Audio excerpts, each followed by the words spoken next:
रियासत आंध्र प्रदेश के जिला पिल्लाडो में जायदाद के तनाज़ों ने इस वक्त एक हौलनाक रुख इख्तियार कर लिया जब एक बेटी ने मुबैना तौर पर अपने ही वालिद को आग के हवाले कर दिया। ये अफसोसनाक वाकया चनिला किलोरीपेट शहर में पेश आया, जहां चंदना नामी शादीशुदा खातून ने अपने वालिदैन के साथ जारी तवील झगड़े के बाद गुस्से में आकर पूरे घर पर पेट्रोल छिड़क कर आग लगा दी। सोशल मीडिया पर वायरल एक वीडियो में मुतासिरा मां सोकनैया ने रोते हुए बताया कि उनकी छोटी बेटी जायदाद के हुसूल के लिए उन्हें मुसलसल हरासा कर रही थी और उसने पहले भी 2 बार उन पर जानलेवा हमला करने की कोशिश की थी। वाकये के वक्त सोकनैया ने तो घर के अंदर भागकर अपनी जान बचा ली, लेकिन उनके शौहर आग की लपेट में आकर बुरी तरह झुलस गए, जिन्हें तशवीशनाक हालत में अस्पताल मुंतकिल किया गया है।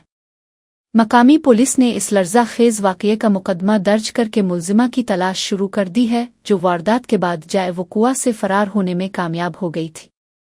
इस वाकये ने इलाके में खौफ व हरास फैला दिया है, क्योंकि महज जायदाद की लालच में एक बेटी ने अपने ही वालिदैन के खून का प्यासा बनकर इंसानी रिश्तों के तकद्दुस को पामाल कर दिया है। डॉक्टरों के मुताबिक झुलसने वाले शख्स की हालत नाजुक है और पुलिस इस मामले की गहराई से तफ्तीश कर रही है ताकि मुजरिम को सख्त से सख्त सजा दिलवाई जा सके। मफरूर बेटी की गिरफ्तारी के लिए टीमें तश्कील दे दी गई है और ऐनी शाहिदीन के बयानात कलमबंद किए जा रहे हैं। నాకిద్దరు ఆడపిల్లలు ఈ అమ్మాయి చిన్నమ్మాయి గోల్ చేస్తానే ఉంటది। 2 రోజుకి వచ్చి ఒక గోల్ చేస్తానే ఉంటది। 2 పెళ్లిళ్ళు చేసుకున్నా నాకు ఈ ఆస్తి కావాలి అని చెప్పి ఏడిపిస్తుంది। రాత్రి పెట్రోల్ పోసి ఇల్లంతా తగలబెట్టిందండి। నేను ప్రాణభయంతో లోపలికి వెళ్ళాను, మా పిల్లని తీసుకొని మనవరాన్ని తీసుకొని లోపలికి వెళ్ళాను। బయట ఏం జరిగిందో తెలియలేదు। బజార్ వాళ్ళందరూ వచ్చి వాళ్ళే నీళ్లు పోసి ఆర్పేసి ఇంకా అందరినీ అరిశారు।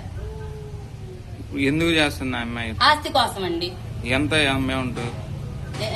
మాది 70 లక్షలు పలికిద్దండి ఇల్లు। మాకు మగపిల్లలు లేకపోతానా మీరు సంపాదించింది